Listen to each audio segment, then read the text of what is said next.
ubutegetsi bwa Repubulika ya Demokarasi ya Kongo buri guha amafaranga abasirikare b'igihugu na Wazalendo bahanganiye n'ihuriro AFC M23 mu ntara ya Kivu y'Amajyepfo hagamijwe gukomeza intambara. Aya mafaranga yatangiye gutangwa tariki ya 11 Gashyantare 2026 nyuma yaho itsinda ryaturutse muri Minisiteri y'Ingabo risuye Uvira ku wa 10 Gashyantare. Umurwanyi wa Wazalendo wahawe amafaranga yatangaje ko umusirikare wa Repubulika ya Demokarasi ya Kongo ari guhabwa amadolari 400, aho muri Wazalendo bakaba bari guhabwa amadolari 200 kuri buri wese. Amakuru yizewe bavuga ko itsinda rya Minisiteri y'Ingabo yigabyemo andi matsinda 6 ajya gukurikirana ibikorwa by'itangwa ry'aya mafaranga mu mujyi wa Uvira, mu kibaya cya Ruzizi, muri Baraka, Centre ya Fizi, Minembwe na Makobora. Aka gahimbazi katanzwe nyuma yaho abarwanyi ba AFC M23 bavuye mu mujyi wa Uvira muri Mutarama. Kuva icyo gihe leta ya Repubulika ya Demokarasi ya Kongo yongeye ingabo n'ibikoresho muri iki gice, mu gihe Perezida Felix Antoine Tshisekedi Tshilombo yarakomeje kugaragaza inyota yo kwisubiza ibice byambuwe ingabo ze. Tariki ya 23 Mutarama, guverineri w'intara ya Kivu y'Amajyepfo washyizweho na leta Jean-Jacques Purusi Sadiki yabwiye abaturage ba Uvira ko Tshisekedi yamutumye kubabwira ko vuba leta izatangira urugamba rwo kwisubiza Kamanyola, Bukavu na Goma kugeza Bunagana. Ati umukuru w'igihugu yambwiye ngo mbazanire ubutumwa mbatangarize ko vuba tuzakomeza kurwana. Nyuma ya Uvira hazakurikiraho Kamanyola, nyuma ya Kamanyola tuzafata Bukavu, Goma, Bunagana, aho hose. Guverineri Purusi yasubiyemo aya magambo mu nama y'umutekano yabereye mu rugo rwe Ikilomoni muri komine Kavimvira muri Uvira tariki ya 17 Gashyantare. Yitabiriwe n'abayobozi barenga 220 bo mu nzego z'ibanze. Yavuze ati mu minsi mike babyemera cyangwa batabyemera, abanzi bazava mu bice bafashe mu buryo bunyuranyije n'amategeko. Kuva mu mpera za Mutarama imirwano yakajije umurego mu bice bitandukanye byo mu ntara ya Kivu y'Amajyepfo birimo Sange, Mukoko, Gakenke, Poezero, Rugezi, Biziba, Kandondo, Mitamba na Kirungwa. Kwa 17 Gashyantare ingabo za Repubulika ya Demokarasi ya Kongo na Wazalendo byagabye ibitero ku birindiro bya AFC M23 mu misozi miremire ya Mulenge na Remera muri territoire ya Uvira. Bifashijwemo n'ingabo z'u Burundi zaturutse mu gace ka Kigoma. Kwa 18 Gashyantare ingabo za Repubulika ya Demokarasi ya Kongo, iz'u Burundi, abacancuro na Wazalendo byagabye ibitero mu birindiro by'umutwe wa MLDP twirwandeho muri Rwitsankuku, Karingi, Gakenke, mu Marango cyangwa Kivumu, Mukoko na Gahwera muri komine ya Minembwe. Mw'ijoro ry'uwo munsi ihuriro ryagabye ibitero ku birindiro bya AFC M23 hafi y'ikibuga cy'umupira w'amaguru cya Remera. Ibitero biri kugabwa hifashishijwe imbunda ziremereye ndetse indege z'intambara na drones bikaba biri kugabwa mu gihe ku rwego rw'akarere na mpuzamahanga hakomeje gahunda za diplomasi zigamije guhagarika imirwano mu burasirazuba bwa Repubulika Iharanira Demokarasi ya Kongo. Tariki 13 Gashyantare Tshisekedi yatangaje ko yemeye ihame ry'agahenge kasabwe na leta ya Angola, byari biteganyijwe ko gatangira kubahirizwa tariki ya 18 Gashyantare, ariko mbere y'uwo munsi na nyuma yaho ibirindiro bya AFC M23 ibyatwirwaneho n'inzu z'abasivile byakomeje guterwa.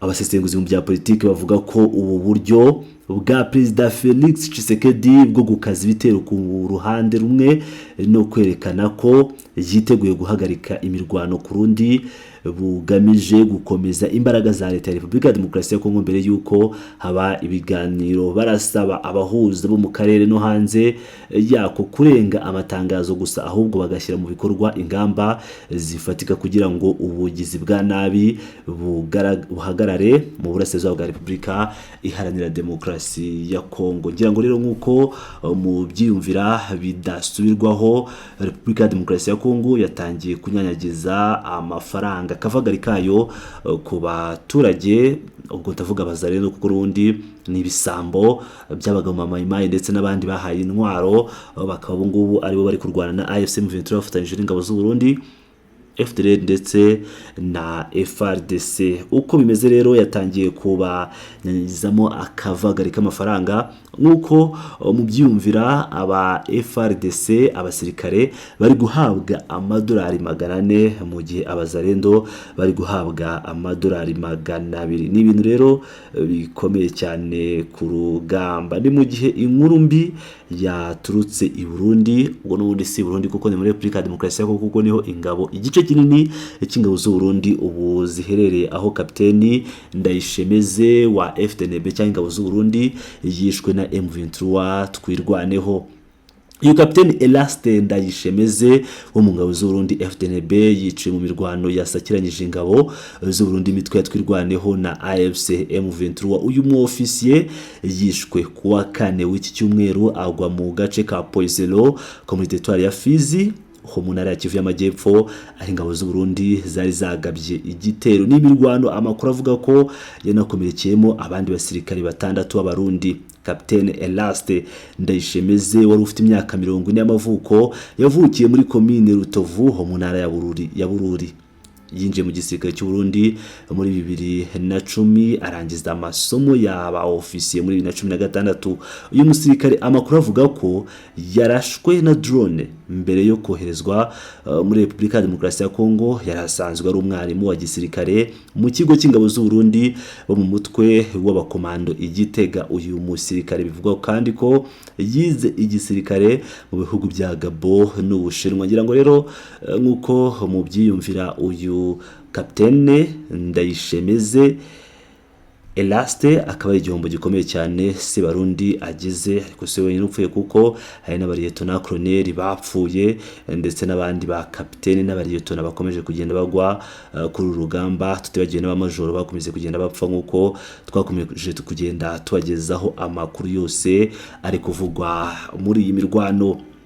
Akandi gakuru twavuga ko gasekeje nuko Ndayishimiye yirukanye burundu Colonel wibye umuceri w'abasirikare. President Evariste Ndayishimiye w'u Burundi yirukanye burundu Colonel Gerard Nijimbere muri polisi ya kiriya gihugu amuhora kwiba umuceri ugenewe abasirikare.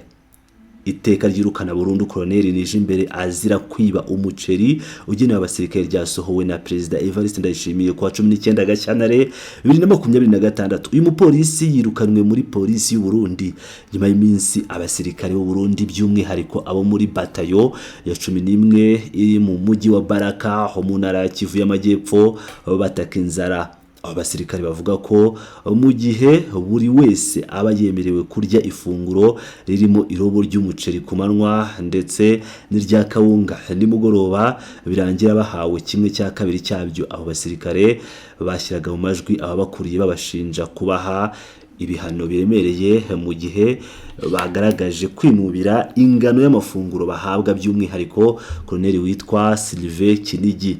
Abasirikare b'u Burundi bibaraka kandi bashinje ababakuriye kuba baramaze igihe bifashisha ibyakabatunze mu gukorera ubucuruzi muri uriya mujyi. Ngira ngo rero murabyumvira neza cyane ko mu gisoda cy'u Burundi hatarimo inkuru nziza, yaba abasirikare bo mu mapeti yo hejuru aho bita intwazangabo mu rurimi rw'ikirundi ndetse n'abakomeje kwicwa n'inzara, akaba ari inkuru zigiye zibabaje mu gisoda cy'u Burundi FDNB.